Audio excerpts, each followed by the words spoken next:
Hey everybody, this is Ferris. And this is Caleb Lenore. Welcome to another episode of Conversations with the Homecare Guyz. Man, Caleb, our listeners are tuned in to a great episode on today, brother. I know we're going to be actually talking about the conversation that you need to have with your parents. This is a very important topic, Caleb. This is something that I think is very important that we continue to go through and revisit. We continue to go through and bring forth to our audience as well, because one thing is this specific conversation that we're going to be talking about today is a conversation. If you do not have that conversation, a lot of repercussions can happen from there, man. Exactly. Well, you're absolutely right, man. But before we dive into our conversation, how have you been? How was your weekend? Man, what's interesting? What's new? What's new, man? First of all, man, coming off an amazing weekend, I got a chance to go through and actually see the birth of our baby, which is the event center that we've been working so diligently on for the last few months.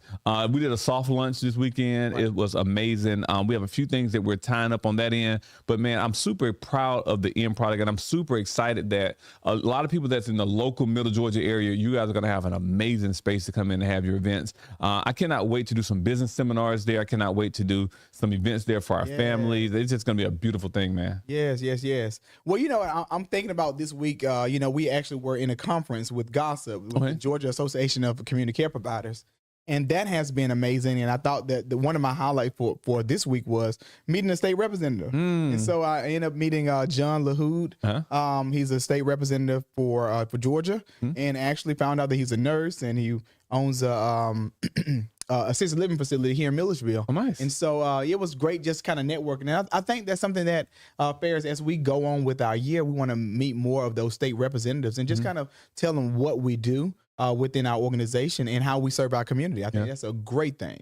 And one thing that I'm excited about as well, Caleb, is I know as our podcast expands even more, I'm excited about sitting down with thought leaders within the industry, other people that are movers and shakers within the community, so that we can introduce them to our audience, because I think that going through and actually allowing individuals to come in and sit at the table and actually express some things that they've learned along the way, it's going to help out our team as well. I mean, it's about help out our audience as well. So I'm excited about that, man. I think that's amazing. I think that's amazing. Well, let's dive into our conversation. You know, like I said, I think having conversations with parents, especially as they age, is a difficult conversation. And I like some of your scenarios. I can't wait to read some of them, because I think that our audience would definitely grasp and really kind of feel what we're talking about. Yeah. And so at the Gossip conference that we went to, I heard the term sandwich generation for the first time, and I never knew what a sandwich generation was until we went through and actually delved deeper. In the sandwich generation are people like you and I, people like you guys as well, people that may have children that they're raising, but also have adult parents that they have to go through and take care of. So you kind of sandwich right in the middle of having the two responsibilities. And I think that's going to go through and resonate with a lot of our audience as well, because these are individuals that are raising children or have raised children probably in their early years or maybe in their early 20s, where they're still depending on their parents, but also the parents are aging in place as well, where you're responsible for those for your parents as well. So this is an important podcast, important episode, so that we have conversations with those with our parents who are aging as well, man. Well, I think that could be difficult. Think about this. You having a family, you have a wife, and you have kids, and then your older mother or your father is aging, and you're trying to figure out what to do. A lot of people, we know that our parents and seniors don't want to go to the nursing home. Correct. And so they want to stay in the home. But what do you do when your parent needs the extra care and you don't have the time for it, or you can't make the time for to provide the care for your loved one? And so those are different options, but I like these scenarios. I'm gonna dive in the first one, man. The first one says is, have you heard, let's talk about this, have you heard any of these sayings or any of these scenarios? And so the first scenario I like to see is, I've been independent for 80 plus years and I'm not going to stop now. That's one of the things that I have heard before. Like I've been so independent, I ain't gonna stop. Another one is, I'm your mother, not the other way around. Stop asking me about my bills. I have been paying them for 60 plus years. Ooh. Let's pause right there, brother, because those are fighting words right there. Just imagine a 30-year-old or 40-year-old child going to their 65, 75, 80-year-old mother, father, and saying, you know what, Mom, hey, I need that checkbook because I want to go through and actually make sure I'm paying your bills, because it looks like you missed a few payments. Wow. And of course, the independent mother, regardless, like, of course, as we age in place, like, I'm almost 40 years old, but in my mind, I'm not 40, but my age says I'm 40. So just imagine when you have aging parents, when they're 75, 80, they still feel like they have the ability to do something, but we come in intrusively and say, hey, Mama, I'm gonna need that checkbook. Let me get that debit card. That's something right there. So that's fighting words right there. Yeah. And there's a form of trust underlining that the mother is not really entrusting of the child, because ultimately as children we want the best for our parents. Correct. And so when she say I've been paying my bills for 60 plus years, she feels as if she still can do it herself, but in actuality she probably can't. Have you heard this saying, Ferris? Honey, I appreciate your concern, but mom and I are just fine. Yeah. That's that subtle brush off, like, hey, thank you, but I'm good. I'm good. Yeah, that dad probably just had a fall, or something probably have happened in the home, and they say, you know what, I appreciate your concern, but we're fine. No, these are signs that you want to make sure that you definitely talk about the conversation and engage in the conversation with the parent. You want me to go do another do one? about one or two more. All right. If you think you're going to put me in some home, you can think again. I can see that. I can see that. I like that. You can think again. If you think you're gonna put me in a home, you better think again. You can think again on that one. Yeah, I like that one. That's a good one. I can see, like, man, these are tough. I know we're joking about, but these are tough scenarios. These are tough conversations that many of you may have had or attempted to try to have with your loved one. And everything has to, you have to be intentional with these conversations. Right. And one thing I like to go through and tell individuals is you have to have them early. You cannot wait to have the first conversation about finances when you 45 years old and your mama's 65, 70 years old. If y'all haven't talked about finances since then, you almost dang near too late to be talking about finances. Right. And a lot of times, parents, we don't like to go through and engage in these conversations early, but the best time to engage in these conversations are early on, when you have your little ones, because we don't want to repeat a cycle. Right. So the first thing I would say is conversation, Caleb. Conversations have to happen early, and they have to happen frequently about finances, about wishes, about the future. And you cannot wait till someone is on the deathbed or someone that get hurt themselves or get a health problem to go through and start having these conversations, man. Yeah, we actually talked to mom. I know we talked to mom about about what some of her wishes and moving forward, and we talked about even like, does she want to go in a nursing home? Does she have long-term care insurance?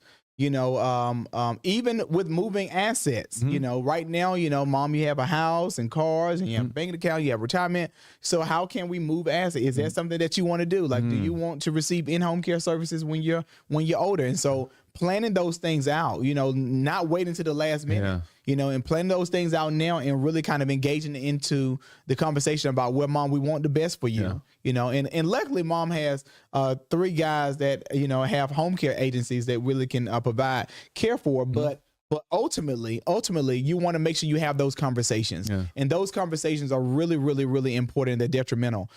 Even the conversation of a will.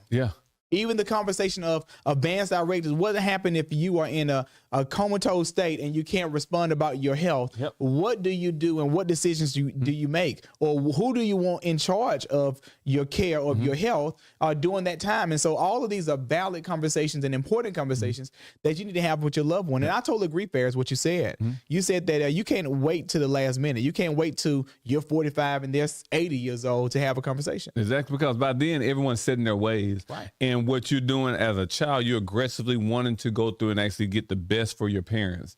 And so one thing that I see as well, the one thing that we're practicing in our house, one thing that I've seen other people practice, was having a conversation about finances early. We're gonna break this down about finances. We're gonna break it down by estate planning, which is include wills and trusts. We're gonna go through and break it down by just health conversation about the health as well. Hey, you. Do you know or have a disabled child that needs in-home care services?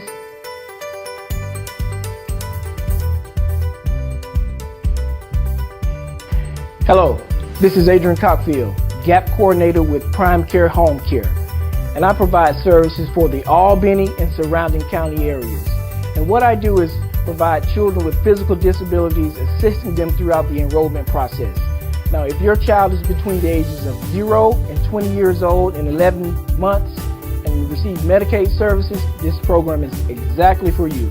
For more information, give me a call at 229-347-7430. That number again is 229-347-7430. Looking to hear from you soon.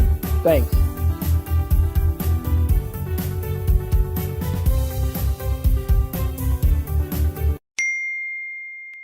Let's talk about finances. Okay. One thing that I see a lot of parents, what they do is it's hitting. Finance, don't worry about what mama make. Don't worry about what daddy. Insurance is at. Don't know where it's at. Don't know nothing. Right. And the child is actually kept in the dark.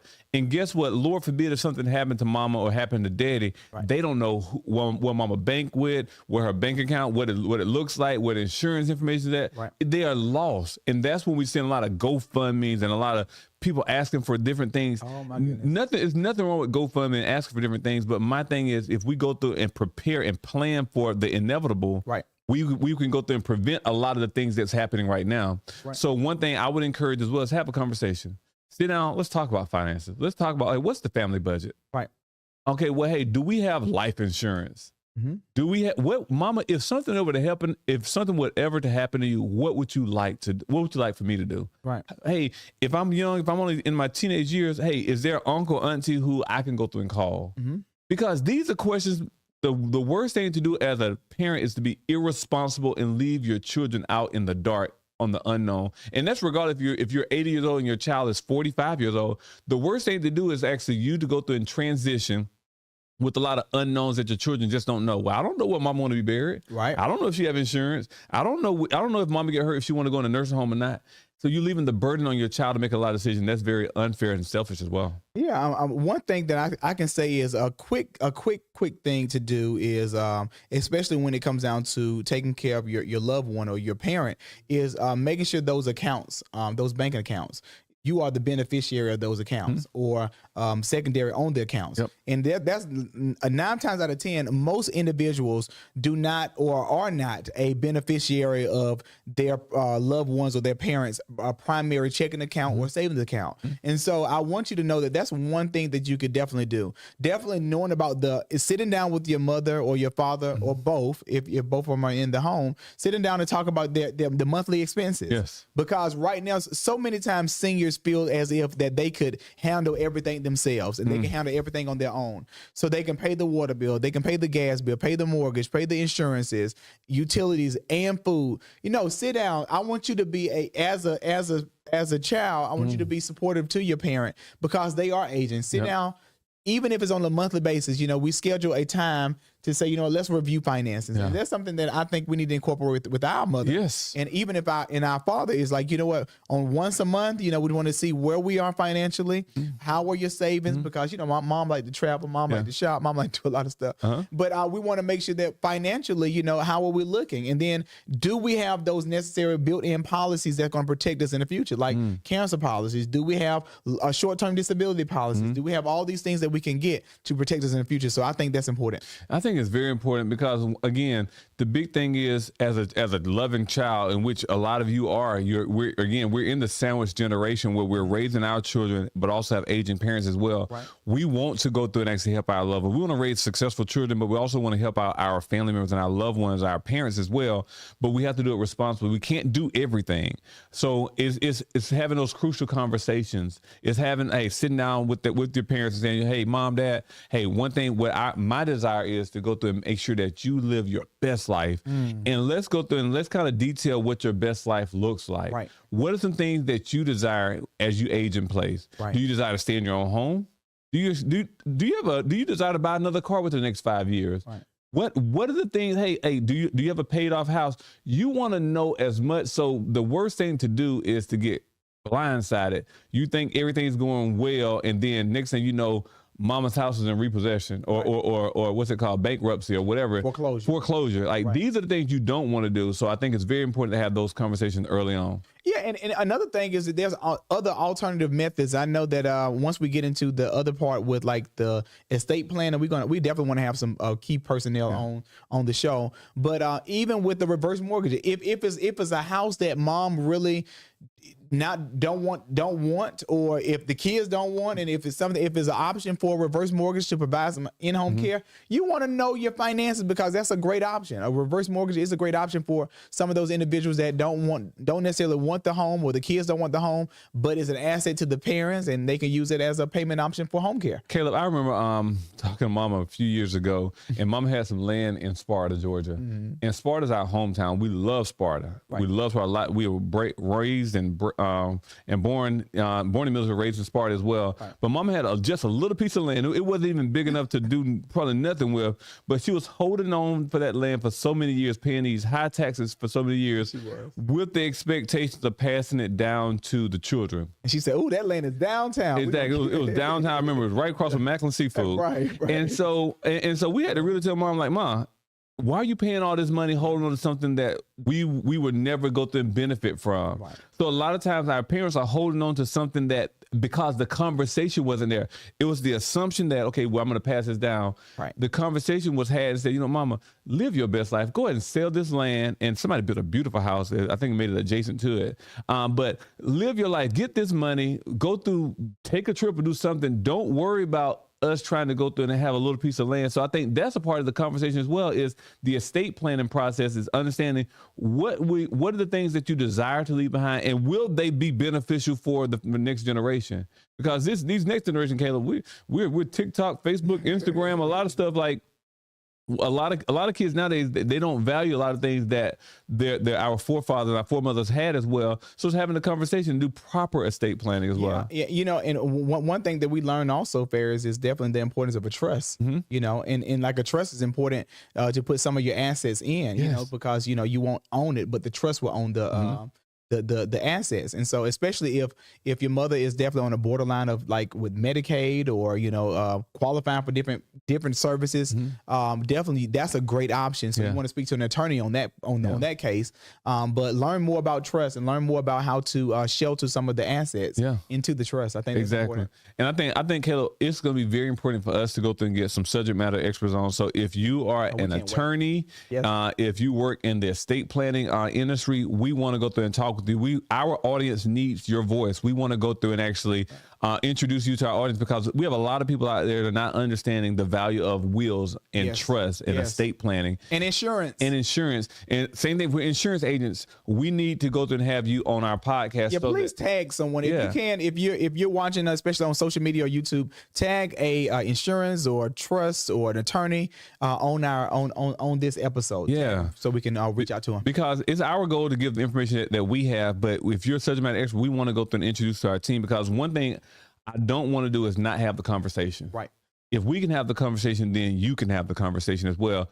So again, engaging, like I know we talked to our attorneys to go through and actually set up our trust and our wills and et cetera. I was just about to go there. I think we're talking about wills and stuff next. And so one thing, before you talk to your parent, you want to make sure your house is in order. Yes. Don't be like, Mama, where you want to die? You know, need to do what's this. your will and who's going to leave? No. So that conversation is something that you can do together. Yes. And so just imagine you going to the attorney's office, and not only is Mom preparing her will, but you're preparing your will. Yes. Because that's a responsible thing to do. Not only is Mom putting her home in the trust, you're putting your home in the trust. Thank you. All right. Then you're figuring out your health advance directives and your living power of attorney. Yep. All of these things, you're putting all those things. So you have to work together. And so I think parents, especially aging parents, want to see that, you know what, not only are you trying to force me to do it, but we're doing it together as a collaborative effort. And that's what you get more from it. You get more, you get, my mom always says this now, Mom, I love you. Mom always says,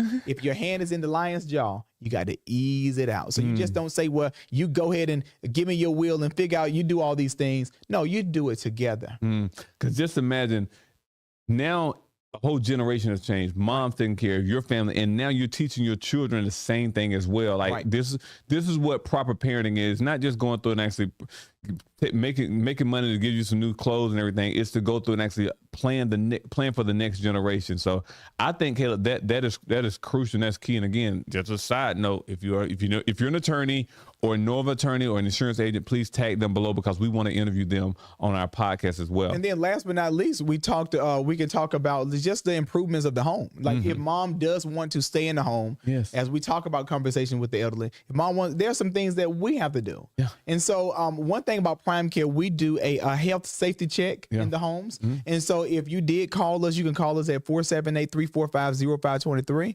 And then one of our representatives or our marketing team will go out and just kind of do a walkthrough of the home.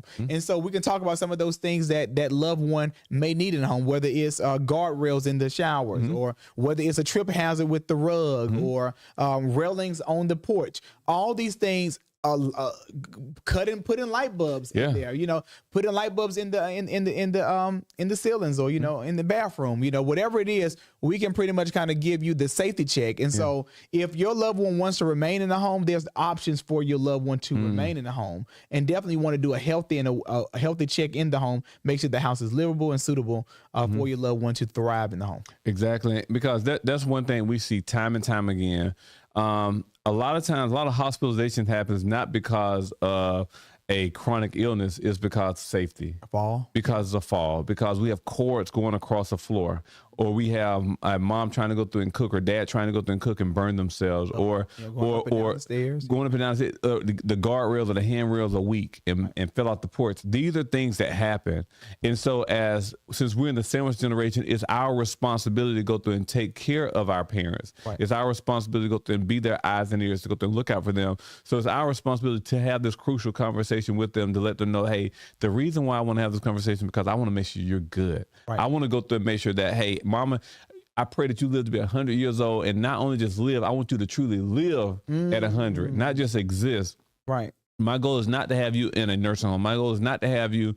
I want to, when I'm on vacation, I want you to be able to come on vacation. I want to travel with you. Right. But how do we do this is let's start right now. Let's go through and make sure the first things are first. Let's go through and make sure that we're taking care of on the financial part. Let's go through and make sure we're taking care on the estate planning part. Let's go through and take care of ourselves on the health and wellness part as well. Well, Ferris, how important especially is it with, you're married, and I'm about to pull it out of you real quick, put you on the spot in the camera. Mama, you hear this right. But you're married. How important is it to communicate with your spouse, because your spouse may have a parent that may be aging, and you may have a parent that may be aging, and so how is the communication with that, especially speaking with your spouse about bringing in your spouse's parent to live in the home, or bringing in your mother to live in the home when that time comes? How important is that? I think one thing when it comes to being a sandwich generation, and also just when you have a spouse involved, it's very important to go through and be as balanced as possible. Right. When it comes to raising children,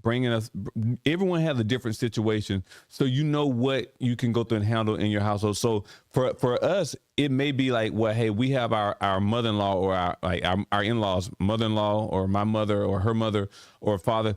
We have areas that they can come in and stay, but also knowing that we have a support system where we realize that we also have children to go through and raise as well. Right. So we realize that unfortunately right now we are not able to be a full-time caregiver, but this is what community comes in at. This is where we realize that what we can do, we can do. Right. So this takes a lot of preventative. It's going through and double checking, hey, Mom, do you have this taken care of? Right. Because one thing we don't want to get hit is blind side, like, oh my gosh, we didn't know this. Like that's the worst thing to say is I never knew this. So it's going through and saying yes to certain things and no to others, but planning for the future, not just for right now, because right now everything's great, but Lord forbid if some reason mother-in-law or mom gets sick and needs someone, we want to be there, but we want to go through and know that we did everything building up to that point to actually be there, not just say yes to everything that came down the line. So more so, instead of being reactionary, preventing, talking, having the conversation, proactive, which is being proactive instead of reactionary. Yeah, I think that's great too. I think that's great. What are some things that I know, well, you're coming from a single perspective.